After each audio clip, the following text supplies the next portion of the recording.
In this video, we are diving deep into a comparison between two of Africa's most influential countries, Ghana and South Africa. Both countries have rich histories, vibrant cultures, and diverse economies, but which one is better? In this detailed comparison, we explore several aspects including geography, history, economy, education, healthcare, and more. And by the end, you will have a well-rounded understanding of the strengths and challenges each country faces in 2024. So let's get started. But before we do so, hi, I'm Teresa, and you're welcome back to this channel. If you are new here, consider subscribing. Don't forget to turn on post notification because that will notify you whenever we drop new content on this channel. Also, don't forget to like, comment, and share. So firstly, let's talk about geography and climate. When it comes to geography, Ghana and South Africa are unique in their own ways. Ghana, located on the west coast of Africa, enjoys a tropical climate with a mix of savanna and forest regions. It's a country blessed with natural beauty, from sandy beaches to lush greenery and the iconic Lake Volta, one of the largest artificial lakes in the world. South Africa, on the other hand, is located at the southern tip of the continent, bordered by both the Atlantic and Indian Ocean. The country's geography is incredibly diverse with mountains, forests, deserts, and grasslands. South Africa has a temperate climate which varies from arid to subtropical, offering a range of outdoor activities. While Ghana offers a warm and tropical vibe, South Africa's climate allows for a wide variety of experiences due to its varied topography. Now, let's move on to historical context.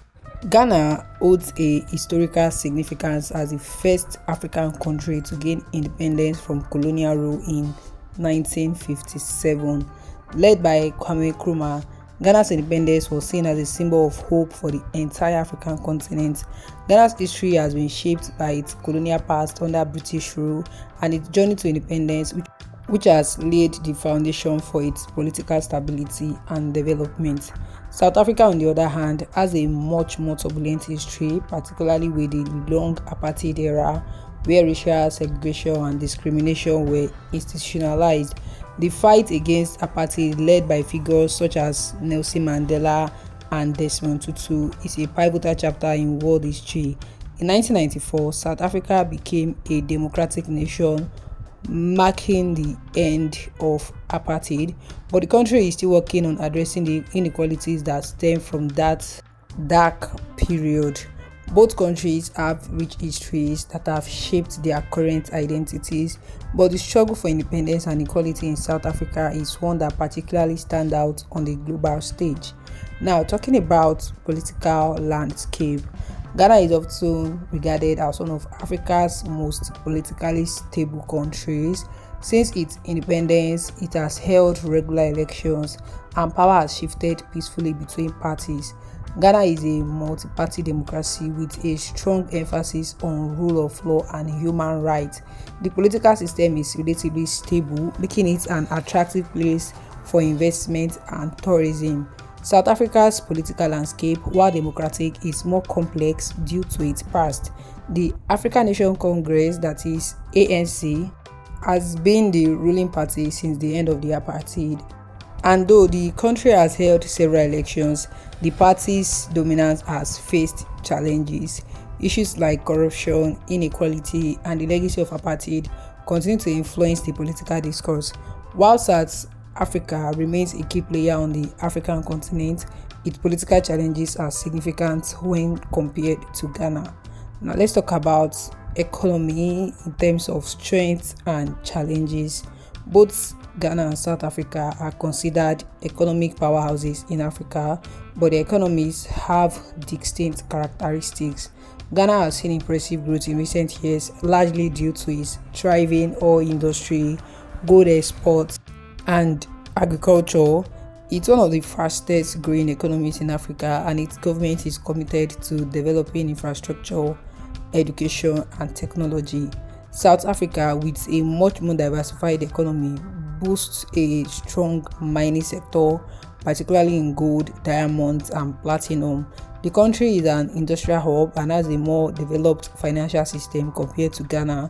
However, South Africa faces significant challenges in terms of unemployment, poverty, and a large wealth gap. While it is considered an upper middle income country, the economy has struggled with high unemployment rates and slow economic growth in recent years. Now, talking about education, education is a key pillar of any country's future, and both Ghana and South Africa have invested significantly in their education systems. Ghana has made strides in increasing access to education at all levels. Its education system has improved since the early 2000s with significant investment in primary and secondary education. However, challenges remain, especially in rural areas where access to quality education is still limited. South Africa's education system is more developed but faces a greater disparity between the wealthy and the poor.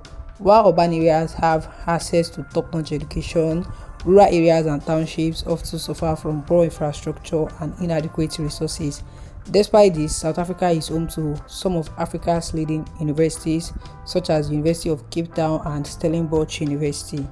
In healthcare, Ghana has made significant progress in improving the health and well-being of its citizens. The country has implemented several public health programs aimed at combating diseases like malaria, HIV/AIDS, and tuberculosis. The introduction of the National Health Insurance Scheme, that is NHIS, has been a game changer, providing affordable healthcare to millions of Ghanaians. South Africa, despite having a more developed healthcare system, faces its own challenges, particularly with healthcare inequality. The country has world-class hospitals and medical professionals, but these are often inaccessible to those in poorer areas. The public healthcare system in South Africa is overstretched and many people still rely on private healthcare, which is expensive. Now, moving on to tourism potential. Tourism is a significant contributor to both countries' economies.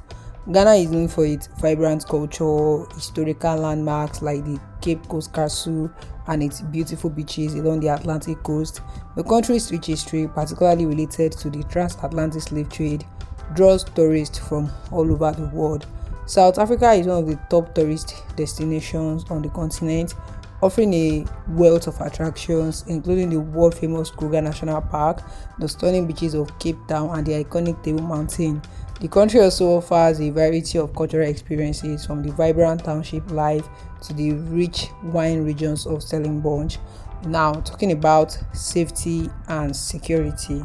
In terms of safety, Ghana is often seen as a safe destination for tourists and locals alike. Violent crime rates are relatively low, and the country is politically stable, contributing to a secure environment. However, like many African countries, there are some areas where petty crimes such as pickpocketing can occur, especially in urban centers. South Africa, while a beautiful country, struggles with higher crime rates, particularly in urban areas. Carjackings, armed robberies, and violent crimes are more prevalent in certain parts of the country. Although the crime rates vary by region, the government has invested in security, but South Africa's crime problem remains a challenge for locals and visitors alike. Moving on to cultural influence and entertainment. Both Ghana and South Africa are cultural giants in Africa, each with its own unique offerings. Ghana's cultural diversity is reflected in its music, dance, food, and festivals. The country is known for its vibrant music scene, particularly in highlife, hip life, and gospel music. Ghanaian cuisine is rich with popular dishes like jollof rice, banku, and tilapia. South Africa's cultural influence is just as significant, with its diverse music genres including kwaito, jazz, and traditional music. South Africa is also home to an internationally renowned film industry, particularly with movies like District 9 and Black Panther, which featured South African talent. The country is famous for its wine culture and culinary traditions as well, making it a hub for global culture. So in conclusion, deciding whether Ghana or South Africa is better in 2024 depends on the criteria you value most. Ghana stands out for its political stability, economic growth, and cultural vibrancy. It offers a promising future with opportunities for investment and development, particularly in agriculture, mining, and oil. South Africa, with its more diversified economy, rich natural resources, and major tourist attractions, remains a dominant force on the continent. However, its political and economic challenges, especially around inequality and crime, make it a more complex country to navigate. So, both countries offer unique opportunities, and the better choice ultimately comes down to personal preferences, priorities, and what each individual values most in a nation. So, thank you for watching this detailed comparison of Ghana and South Africa. We hope this video has helped you understand the strengths and challenges of both countries in 2024. Now, I would love to hear from you. Which country do you think is better, Ghana or South Africa? What aspects of each nation stood out to you the most? If you enjoyed this video, make sure to hit the like button, subscribe to this channel for more in-depth comparisons, and turn on the notification bell so you never miss an update. Don't forget to leave your thoughts and comment below. We love engaging with our viewers and hearing your opinions. Until next time, stay curious and keep exploring the world with us.